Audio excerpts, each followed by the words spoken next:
জাবের রাদিয়াল্লাহু তাআলা আনহু হাদিসটি বর্ণনা করছেন, আন্না উমার রাদিয়াল্লাহু তাআলা আনহু আতা রাসূলুল্লাহ সাল্লাল্লাহু আলাইহি ওয়াসাল্লাম বিনুসখাতিন মিনাত তাওরাহ। উমর রাদিয়াল্লাহু তাআলা আনহু আল্লাহ রাসূলের কাছে তাওরাতের কিছু নুসখা, কয়েক পৃষ্ঠা তাওরাতের কপি নিয়ে আসলেন। তাওরাত নাজিল হয়েছে মুসা আলাইহিস সালামের প্রতি। নিয়ে এসে বলছেন, ইয়া রাসূলুল্লাহ হাযিহি নুসখাতুম মিনাত তাওরাহ, এইগুলো হচ্ছে তাওরাতের পৃষ্ঠা।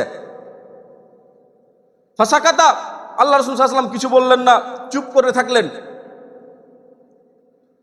ফাজাআলা ইয়াকরাউ, এদিকে উমর রাদিয়াল্লাহু তাআলা আনহু তাওরাতের পৃষ্ঠাগুলো পড়তে থাকলেন, খুব মহব্বত করে পড়ছেন। ওয়া ওয়াজহু রাসূলিল্লাহি সাল্লাল্লাহু আলাইহি ওয়াসাল্লাম তাগায়্যারু, এদিকে রাসূল সাল্লাল্লাহু আলাইহি ওয়াসাল্লামের চেহারা বিবর্ণ হয়ে গেল ক্রোধে, রাগে। এবার উমর রাদিয়াল্লাহু তাআলা লক্ষ্যই করেননি যে রাসূল সাল্লাল্লাহু আলাইহি ওয়াসাল্লাম রেগে গেছেন। ফাকালা আবু বকরিন, আবু বকর রাদিয়াল্লাহু তাআলা আনহু উমর রাদিয়াল্লাহু তাআলা আনহুকে বললেন, সাকিলাতকাত সাওয়াকিল, উমর তোমার জন্য সর্বনাশ। আমা তারা বেওয়াজহে রাসূলিল্লাহি সাল্লাল্লাহু আলাইহি ওয়াসাল্লাম, তুমি কি আল্লাহ রাসূলের চেহারা দেখছো না, তিনি যে রেগে গেছেন? এবার উমর রাদিয়াল্লাহু তাআলা আনহু দেখে বুঝতে পারলেন যে আমি তাওরাতের পৃষ্ঠা পড়ছি, তাই রাসূলুল্লাহ সাল্লাল্লাহু আলাইহি ওয়াসাল্লাম রেগে গেছেন। এবার তিনি বলছেন, আউযু বিল্লাহি বিগযাবিল্লাহি ওয়া বিগযাবি রাসূলিহি, আমি আল্লাহ সুবহানাহু ওয়া তাআলার দরবারে আল্লাহ সুবহানাহু ওয়া তাআলার রাগ থেকে এবং রাসূল সাল্লাল্লাহু আলাইহি ওয়াসাল্লামের রাগ থেকে আমি আশ্রয় চাচ্ছি। তারপরে বললেন, রাদিনা বিল্লাহি রাব্বাও ওয়া বিল ইসলামি দীনান ওয়া বি মুহাম্মাদিন নাবিয়ান, আমরা আল্লাহকে রব হিসেবে পেয়ে, ইসলামকে দিন হিসেবে পেয়ে, মুহাম্মদ সাল্লাল্লাহু আলাইহি ওয়াসাল্লামকে নবী হিসেবে পেয়ে সন্তুষ্ট। এই কথা যখন বলেছেন, এবার আগুনে পানি ঢালার মতো রাসূল সাল্লাল্লাহু আলাইহি ওয়াসাল্লামের রাগ নিভে গেছে। এবার রাসূল সাল্লাল্লাহু আলাইহি ওয়াসাল্লাম বলছেন, ফাকালা রাসূলুল্লাহ সাল্লাল্লাহু আলাইহি ওয়াসাল্লাম, আল্লাহ রাসূল সাল্লাল্লাহু আলাইহি ওয়াসাল্লাম বলছেন, লাউ বাদা ফিকুম মূসা, মূসা আলাইহিস সালাম যদি স্বয়ং জীবিত হয়ে প্রকাশ পায় তোমাদের মাঝে, ফাত্তাবাতুমুহু ওয়া তারাকতুমুনি, এবং মূসা আলাইহিস সালামের তোমরা অনুসরণ করো, অনুগত্য করো, তার কথা যদি মেনে নাও, আর আমার অনুগত্য যদি তোমরা ছেড়ে দাও, আমাকে যদি আমার অনুসরণ না করো, তাহলে লা যালালতুম আন সাওয়াইস সাবিল, তাহলে সঠিক পথ থেকে তোমরা বিচ্যুত হয়ে যাবা, তোমরা গুমরাহ হয়ে যাবা। দেখেন রাসূলুল্লাহ সাল্লাল্লাহু আলাইহি ওয়াসাল্লাম বলছেন, স্বয়ং মূসা আলাইহিস সালাম, তাওরাত কেন, স্বয়ং মূসা আলাইহিস সালাম যদি আবার যদি প্রকাশ পায়, জীবিত হয়ে আসে, আর তোমরা যদি আমার অনুগত্য, আমার অনুসরণ বাদ দিয়ে মূসা আলাইহিস সালামের অনুসরণ করো, তাহলে লা যালালতুম আন সাওয়াইস সাবিল, তাহলে তোমরা সঠিক পথ থেকে তোমরা গুমরাহ হয়ে যাবা, বিচ্যুত হয়ে যাবা।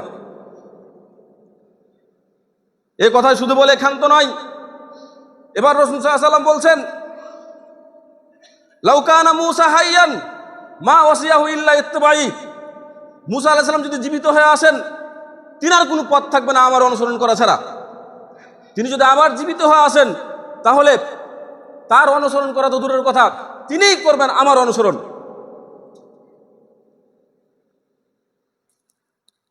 আমরা জানি ঈসা আলাইহিস সালাম তিনি আবার আসবেন কিয়ামতের পূর্ব মুহূর্তে। ঈসা আলাইহিস সালাম তো আসবেন, কার ধর্মের উপর চলবেন? রাসূলুল্লাহ সাল্লাল্লাহু আলাইহি ওয়াসাল্লাম বলছেন, কাইফা আনতুম ইদা নাজালা ইবনু মারিয়াম ফিকুম, সেদিন তোমাদের কি হবে যেদিন মারিয়াম আলাইহিস সালামের পুত্র ঈসা আলাইহিস সালাম তোমাদের মাঝে আবির্ভূত হবেন। ফা আম্মাকুম মিনকুম, আর তোমাদের মধ্য থেকে একজন ইমামতি করবে। তার মানে রাসূলুল্লাহ সাল্লাল্লাহু আলাইহি ওয়াসাল্লামের যে উম্মতগুলো রয়েছে, এরাই ইমামতি করবেন, আর ঈসা আলাইহিস সালাম মুক্তাদি হয়ে সালাত পড়বেন। কথা কি বুঝতে পারলেন?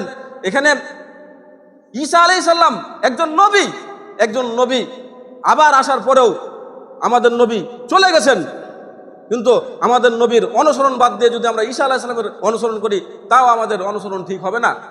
তিনি এসে আল্লাহ রাসূল সাল্লাল্লাহু আলাইহি ওয়াসাল্লামের যে রেখে যাওয়া বিধান, সে অনুযায়ী বিচার ফায়সালা করবেন, সালাত পড়বেন, তিনি ইমামতি করবেন না, তিনার ইমাম হবেন মুহাম্মদ সাল্লাল্লাহু আলাইহি ওয়াসাল্লামের জেনুইন উম্মত যারা তারা, আর তিনি হবেন মুক্তাদি।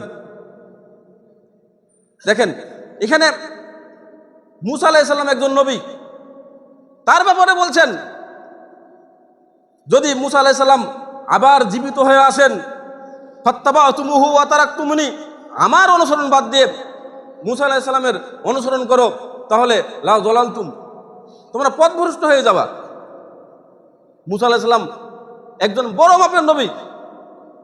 আমরা যে 5 ওয়াক্ত সালাত পেয়েছি, আমাদের সালাত 50 ওয়াক্ত ছিল। মুসা আলাইহিস সালাম 6ষ্ঠ আসমান থেকে আল্লাহ রসুলকে মেরাজের রাত্রিতে বারবার বলছেন যে আপনার উম্মত 50 ওয়াক্ত পারবে না, আপনি ফিরে যে আল্লাহর কাছ থেকে কমিয়ে নিয়ে আসুন। তিনার পরামর্শেই কমিয়ে কমিয়ে 5 ওয়াক্তে এসেছে। আল্লাহ রসুল সাল্লাল্লাহু আলাইহি ওয়াসাল্লাম বলছেন মুসা আলাইহিস সালামের যদি তোমরা অনুসরণ করো তাও তোমরা পথভ্রষ্ট হবা। তাহলে আমাদের বর্তমানে অনুসরণের একজনই ব্যক্তি, তিনি হচ্ছেন মুহাম্মদ সাল্লাল্লাহু আলাইহি ওয়াসাল্লাম। তিনারই আমাদেরকে অনুসরণ করতে হবে।